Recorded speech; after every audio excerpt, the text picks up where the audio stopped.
कहानी की शुरुआत भविष्य के जापान से होती है, जहां अचानक विशाल मॉन्स्टर्स दिखने लगते हैं जिन्हें काइजू कहा जाता है। ये मॉन्स्टर्स पूरे शहरों में तबाही मचाने लगते हैं। इंसान इन मॉन्स्टर्स को रोकने के लिए अपनी मिलिट्री ताकत का इस्तेमाल करते हैं। काफी मुश्किल के बाद लोग एक एक करके इन काइजू को खत्म करने में सफल हो जाते हैं, लेकिन समस्या यहीं खत्म नहीं होती। हर नया काइजू पहले वाले से ज्यादा खतरनाक और ताकतवर निकलता है। इसी बीच एक नया मॉन्स्टर गांव के पास मौजूद पावर ग्रिड्स पर हमला कर देता है। मॉन्स्टर के हमले के बाद वहां के लोगों को जल्दी से सुरक्षित जगह भेजा जाता है, जबकि मिलिट्री पास के जंगल में अपना बेस तैयार करती है। काइजू रिसर्च टीम तुरंत उस क्रीचर पर नजर रखना शुरू कर देती है। मॉन्स्टर लगातार पूरे इलाके को तबाह करता रहता है और हर तरफ डर फैल जाता है। कुछ देर बाद रिसर्चर्स को पता चलता है कि एनिमी अचानक गायब हो गया है। लोगों को समझ नहीं आता कि इतना बड़ा मॉन्स्टर आखिर कहां चला गया। एक्सपर्ट्स जांच करके बताते हैं कि उस क्रीचर की स्किन विजिबल लाइट को बदल सकती है, जिसकी वजह से वह इनविजिबल हो जाता है। इसी कारण लेजर वेपन्स भी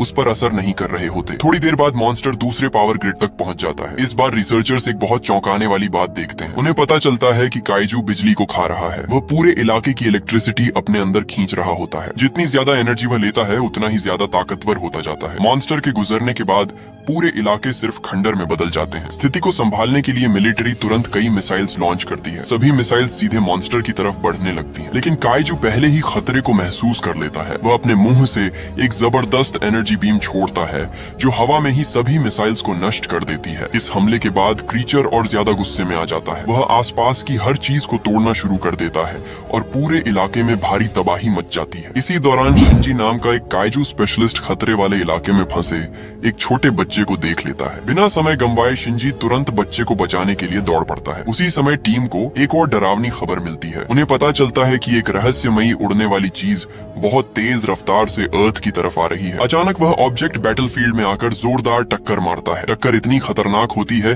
कि पूरा मैदान हिल जाता है और काइजू दूर जाकर गिर पड़ता है। एक्सप्लोजन की वजह से शिंजी भी बेहोश हो जाता है, क्योंकि वह बच्चे को बचाने की कोशिश कर रहा होता है। सभी मिलिट्री ऑफिसर्स उस समय हैरान रह जाते हैं जब धुएं के बीच से एक विशाल ह्यूमनॉइड फिगर बाहर आता है। ये रहस्यमयी जायंट और कोई नहीं बल्कि अल्ट्रामैन होता है। उसका विशाल सिल्वर शरीर देखकर हर कोई डर जाता है और हैरानी में पड़ जाता है। काइजू तुरंत अल्ट्रामैन पर एनर्जी अटैक्स करना शुरू कर देता है। मॉन्स्टर लगातार पावरफुल बीम्स छोड़ता है, लेकिन हैरानी की बात यह होती है कि उन अटैक्स का अल्ट्रामैन पर कोई असर नहीं पड़ता। वह आराम से मॉन्स्टर की तरफ बढ़ता रहता है। अल्ट्रामैन उन एनर्जी अटैक्स को अपने शरीर में अब्सॉर्ब करने लगता है। ये देखकर काइजू समझ जाता है कि वह लड़ाई हार रहा है। अपनी हार देखकर मॉन्स्टर अचानक इनविजिबल हो जाता है और पहाड़ों की तरफ भागने लगता है। उसी समय अल्ट्रामैन धीरे धीरे अपना हाथ आसमान की तरफ उठाता है। ह्यूमंस उसके शरीर से निकल रही बहुत बड़ी एनर्जी को महसूस करने लगते हैं। कुछ सेकंड बाद अल्ट्रामैन एक भयानक ब्लास्ट छोड़ता है जो पूरे पहाड़ को चीर देता है। वह बीम सीधे काइजू के सिर पर जाकर लगती है और एक बहुत बड़ा एक्सप्लोजन होता है, जिससे पूरा शहर हिल जाता है। अल्ट्रामैन का अटैक पूरे पहाड़ और उस जायंट मॉन्स्टर दोनों को पूरी तरह खत्म कर देता है। इसी के साथ लाखों लोगों की जान बच जाती है। लड़ाई खत्म होने के बाद अल्ट्रामैन कुछ देर तक उस तबाही को देखता रहता है जो उसकी ताकत की वजह से हुई होती है। इसके बाद वह आसमान में उड़ जाता है और सभी रेडार सिस्टम से गायब हो जाता है। दूसरी तरफ शिंजी भी जिंदा बच जाता है। वह छोटे बच्चे को सुरक्षित जगह लेकर बैटलफील्ड से बाहर निकल आता है, लेकिन काइजू अटैक से वापस आने के बाद उसके टीममेट्स उसके व्यवहार में अजीब बदलाव महसूस करने लगते हैं। खासकर असामी को लगता है कि शिंजी पहले जैसा नहीं रहा। उसकी आदतें और बात करने का तरीका पूरी तरह बदल चुका होता है। टीम इस बारे में बात ही कर रही होती है कि तभी एक नया काइजू अचानक पास के शहर पर हमला कर देता है। पूरे शहर में अफरा तफरी मच जाती है और लोग अपनी जान बचाकर भागने लगते हैं। मिलिट्री तुरंत रिसर्च टीम को पास के बेस में भेज देती है। ऑफिशियल्स समझने की कोशिश करते हैं कि आखिर यह नया क्रीचर कहां से आया है और इसका मकसद क्या है। कुछ समय बाद पता चलता है कि मॉन्स्टर सीधे एक न्यूक्लियर फैसिलिटी की तरफ बढ़ रहा है। ऐसा लगता है कि वह वहां रखा न्यूक्लियर वेस्ट खाना चाहता है। अगर ऐसा हुआ तो पूरा इलाका बर्बाद हो सकता है। काइजू जमीन के नीचे सुरंग बनाते हुए फैसिलिटी की तरफ बढ़ता रहता है। जापान की गवर्नमेंट मदद के लिए अमेरिका से संपर्क करती है। अमेरिकन फोर्सेस मॉन्स्टर पर खास बॉम्ब्स गिराना शुरू कर देती हैं। लगातार एरियल अटैक्स होने लगते हैं, लेकिन इतने बड़े हमलों के बाद भी काइजू की रफ्तार कम नहीं होती। वह लगातार आगे बढ़ता रहता है। आखिरकार अमेरिका के पास एक्सप्लोसिव्स खत्म हो जाते हैं और उनकी फोर्सेस पीछे हटने पर मजबूर हो जाती हैं। अब जापानीज गवर्नमेंट के पास बहुत कम ऑप्शंस बचते हैं। थोड़ी देर बाद मॉन्स्टर जमीन फाड़कर बाहर निकल आता है। वह पहाड़ों के बीच से गुजरते हुए तेजी से आगे बढ़ने लगता है। इंसानों को समझ आ जाता है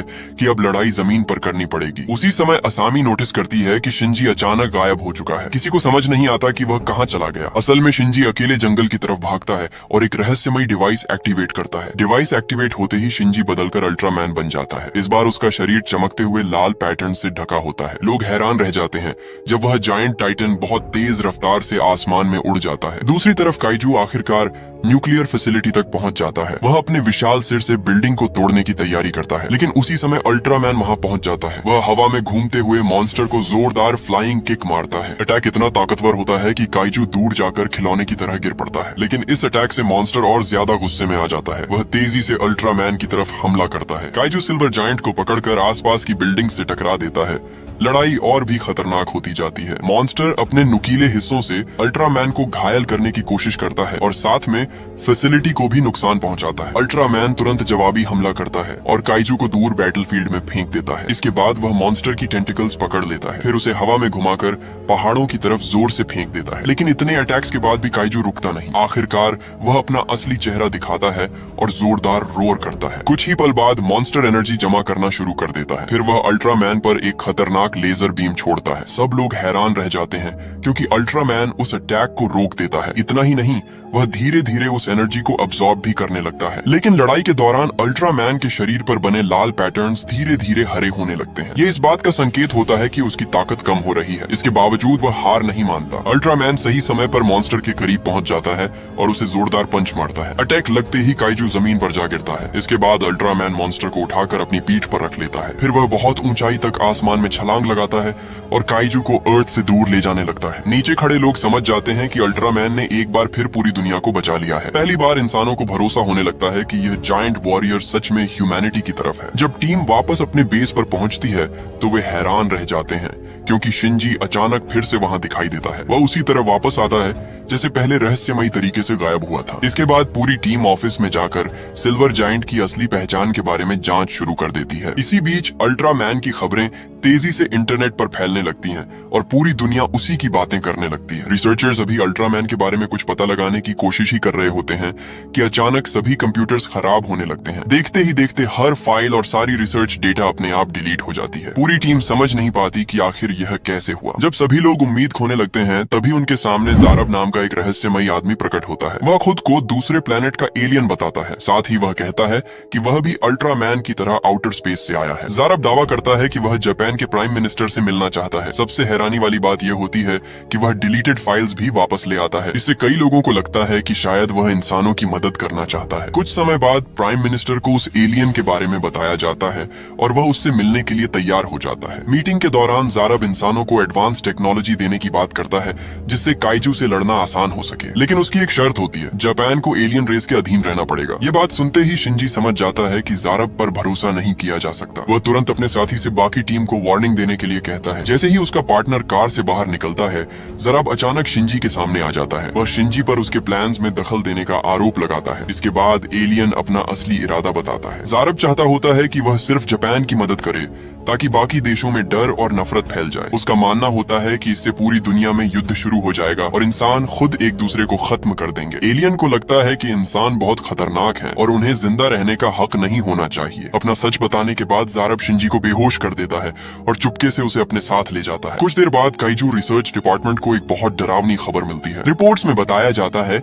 कि अल्ट्रामैन खुद इंसानी शहर पर हमला कर रहा है। ये सुनते ही मिलिट्री तुरंत एक्शन लेती है और अल्ट्रामैन पर कई बॉम्ब्स गिराए जाते हैं। लेकिन हर अटैक बेकार साबित होता है। कोई भी हथियार उस जायंट टाइटन को रोक नहीं पाता। आखिरकार मजबूर होकर गवर्नमेंट एलियन के साथ अग्रीमेंट करने के लिए तैयार हो जाती है ताकि अल्ट्रामैन को रोका जा सके। कुछ समय बाद पता चलता है कि शिंजी को एक सीक्रेट जगह पर कैद करके रखा गया है। होश में आने के बाद वह खुद को ज़ारब के सामने पाता है। तब एलियन सच्चाई बताता है कि शहर पर हमला करने वाला असली अल्ट्रामैन नहीं बल्कि वही था। ज़ारब ने खुद को अल्ट्रामैन की तरह बदल लिया था ताकि पूरी दुनिया इंसानों के असली रक्षक के रूप में उसी पर भरोसा करे। इतना ही नहीं, वह सीक्रेटली शिंजी के ट्रांसफॉर्म होने की फुटेज भी इंटरनेट पर डाल देता है। अब गवर्नमेंट को पता चल जाता है कि शिंजी का अल्ट्रामैन से कनेक्शन है, इसलिए उसे क्रिमिनल घोषित कर दिया जाता है। लेकिन ज्यादातर लोगों को यह नहीं पता होता कि असामी के पास अल्ट्रामैन का बीटा कैप्सूल पहुंच चुका है। असल में पकड़े जाने से पहले शिंजी ने सीक्रेटली वह डिवाइस असामी को भेज दिया था। उसी समय शिंजी का पार्टनर असामी के पास पहुंचता है और बताता है कि उसे शिंजी की लोकेशन मिल गई है। शिंजी ने जानबूझकर रास्ते में इंक के निशान छोड़े थे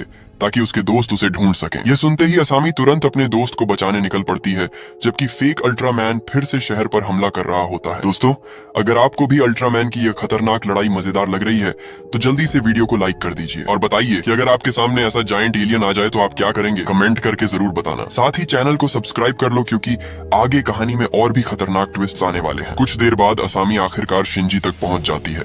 वह उसे कुर्सी से खोलकर आजाद कर देती है। फिर वह बीटा कैप्सूल वापस शिंजी को देती है और उससे फेक अल्ट्रामैन को रोकने की विनती करती है। लेकिन दोनों की बात पूरी भी नहीं होती कि अचानक एक विशाल हाथ बिल्डिंग तोड़कर अंदर आ जाता है। वह जायंट हैंड असामी को पकड़कर खिलौने की तरह हवा में उठा लेता है। ये देखकर शिंजी तुरंत अल्ट्रामैन में ट्रांसफॉर्म हो जाता है। उसकी विशाल बॉडी सबके सामने प्रकट हो जाती है। अपने दोस्त को खतरे में देखकर अल्ट्रामैन तुरंत फेक जायंट पर हमला करता है। वह असामी को सुरक्षित हवा में उछाल देता है और एनिमी को जोरदार किक मारकर दूर फेंक देता है। इसके बाद अल्ट्रामैन बहुत सावधानी से असामी को पकड़कर जमीन पर सुरक्षित रख देता है। फिर वह दोबारा अपने दुश्मन की तरफ मुड़ता है और दोनों जायंट्स के बीच भयानक लड़ाई शुरू हो जाती है। अल्ट्रामैन धीरे धीरे लड़ाई में बढ़त हासिल करने लगता है। उसका हर हमला फेक जायंट को पीछे धकेलने लगता है। स्थिति खराब देखकर इम्पोस्टर आसमान की तरफ भागने की कोशिश करता है, लेकिन अल्ट्रामैन तुरंत उसके पीछे एनर्जी ब्लास्ट छोड़ता है जो एनिमी को जोरदार ताकत से दूर फेंक देता है। फेक अल्ट्रामैन एक बड़ी बिल्डिंग से टकराकर गिरता है और धीरे धीरे अपना असली रूप दिखाने लगता है। आखिरकार सबके सामने सच्चाई आ जाती है कि वह ज़राब ही था। अल्ट्रामैन तुरंत एलियन का सामना करता है,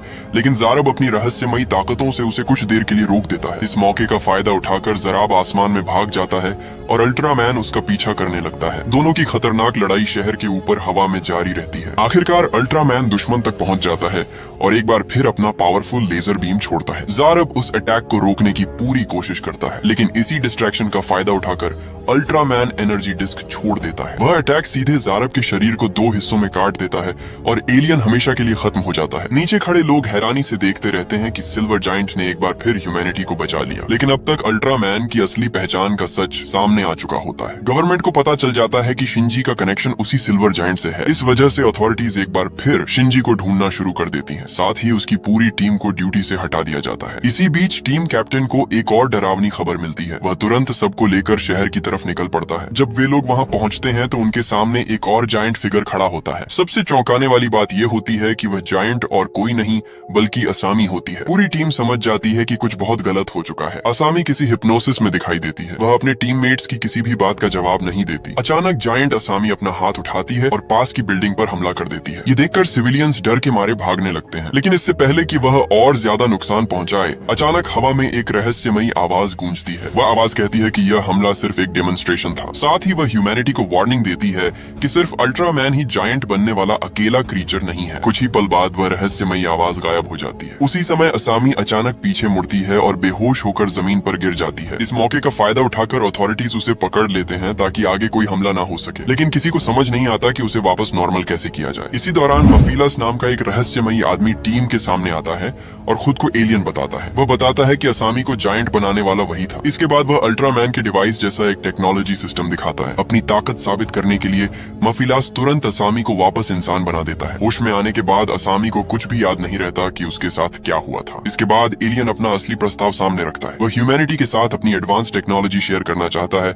और जापान की मिलिट्री को बेटा बॉक्स टेक्नोलॉजी देना चाहता है। माफिलास के मुताबिक इस ताकत की मदद से जापान पूरी दुनिया पर राज कर सकता है, लेकिन बदले में एलियन चाहता है कि उसे देश का नया लीडर बनाया जाए। प्राइम मिनिस्टर को लगता है कि भविष्य में अर्थ पर और भी बड़े आउटर स्पेस थ्रेट्स आ सकते हैं। इसी वजह से वह मजबूरी में इस डील को मानने के लिए तैयार हो जाता है। कुछ समय बाद मफीलास शिंजी को ढूंढ लेता है और बताता है कि उसे सब पता है। वह शिंजी को सच बताता है कि जब अल्ट्रामैन पहली बार अर्थ पर आया था तब उसकी लैंडिंग की वजह से शिंजी की मौत हो गई थी। खुद को जिम्मेदार मानते हुए अल्ट्रामैन ने अपनी लाइफ शिंजी के साथ जोड़ दी थी ताकि उसे बचाया जा सके, लेकिन ऐसा करके अल्ट्रामैन ने अपने होम प्लेनेट का एक बहुत जरूरी कानून तोड़ दिया था। माफिलास आगे बताता है कि अल्ट्रामैन और इंसान के इस फ्यूजन से साबित होता है कि बेटा बॉक्स टेक्नोलॉजी से इंसानों को बदला जा सकता है। एलियन का प्लान इंसानों की एक विशाल आर्मी बनाना होता है जो पूरी तरह उसके कंट्रोल में रहे। यह सुनकर शिंजी फैसला कर लेता है कि वह किसी भी हालत में मफिलास को सफल नहीं होने देगा। कुछ समय बाद मफिलास देश के बड़े नेताओं के साथ एक मीटिंग में पहुंचता है। वहां उसे नया प्राइम मिनिस्टर बनाने की तैयारी चल रही होती है। ह्यूमैनिटी के साथ अपनी डील पूरी करने के लिए मफिलास सबके सामने बेटा बॉक्स टेक्नोलॉजी पेश करता है, लेकिन तभी अचानक एक विशाल हाथ उस डिवाइस को पकड़ लेता है। सभी लोग हैरान रह जाते हैं क्योंकि वहां अल्ट्रामैन पहुंच चुका होता है। वह एलियन के प्लान को रोकने के लिए सामने आया होता है। अपने प्लान में रुकावट देखकर मफिलास गुस्से में आ जाता है। वह तुरंत अपना असली रूप धारण कर लेता है। कुछ ही पल में वह भी एक विशाल ह्यूमनॉइड जायंट बन जाता है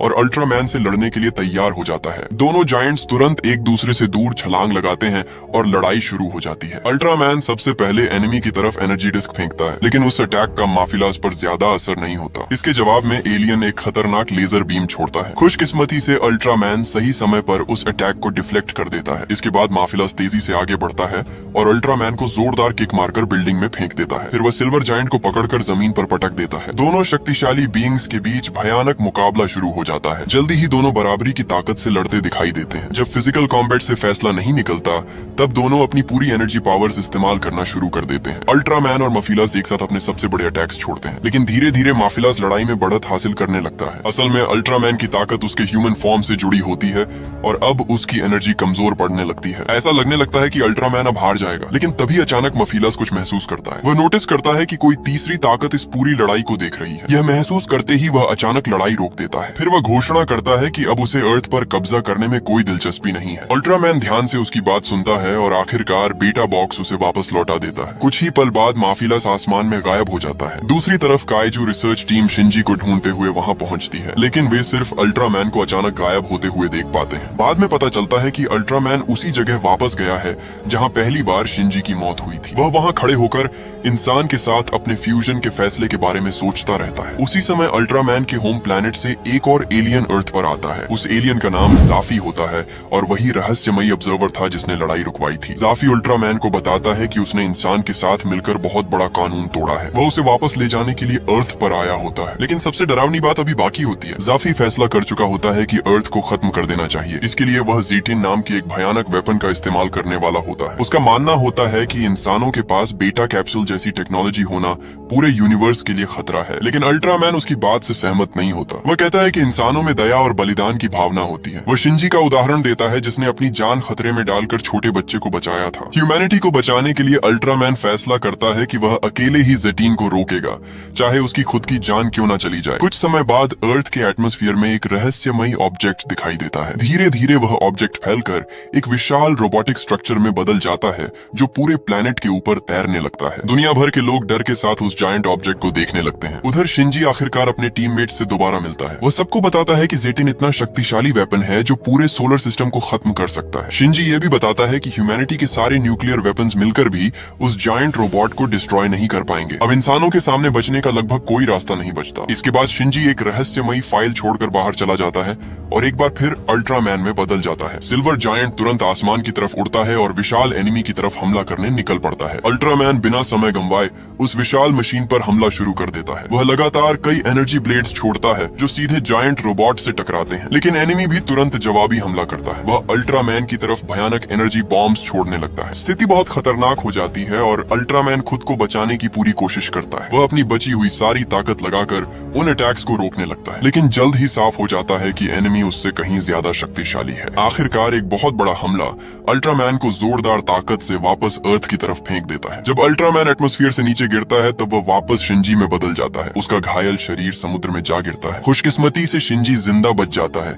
लेकिन लड़ाई की वजह से उसकी हालत बहुत खराब हो चुकी होती है। कुछ ही समय में पूरे देश में अल्ट्रामैन की हार की खबर फैल जाती है। प्राइम मिनिस्टर और बाकी लोग समझ जाते हैं कि अब शायद अर्थ को बचाने का कोई तरीका नहीं बचा। उधर जायंट वेपन लगातार प्लेनेट को डिस्ट्रॉय करने के लिए एनर्जी जमा कर रहा होता है। इसी दौरान शिंजी के टीममेट्स उसकी छोड़ी हुई फाइल्स की जांच शुरू करते हैं। तब उन्हें पता चलता है कि अल्ट्रामैन ने बेटा कैप्सूल से जुड़ा एक मैथमेटिकल फॉर्मूला सीक्रेटली उनके लिए छोड़ा था। सब लोग यह देखकर हैरान रह जाते हैं क्योंकि वही जानकारी एनिमी को हराने में मदद कर सकती थी। टीम एक बहुत खतरनाक प्लान बनाती है। उनका आइडिया होता है कि स्पेस में एक पोर्टल खोला जाए और उस जायंट वेपन को दूसरी डायमेंशन में भेज दिया जाए। कुछ देर बाद शिंजी को होश आता है और उसके दोस्त उसे पूरा प्लान बताते हैं, लेकिन इस मिशन में एक बहुत बड़ी समस्या होती है। पोर्टल खोलने के लिए सिर्फ अल्ट्रामैन के पास ही पर्याप्त ताकत होती है और अगर उसने ऐसा किया तो शायद वह खुद भी दूसरी डायमेंशन में फंस जाएगा। इतना बड़ा खतरा जानने के बाद भी शिंजी पीछे हटने से मना कर देता है। उसे लगता है कि ह्यूमैनिटी की जिंदगी उसकी खुद की जान से ज्यादा जरूरी है। इसके बाद शिंजी अपने दोस्तों को अलविदा कहता है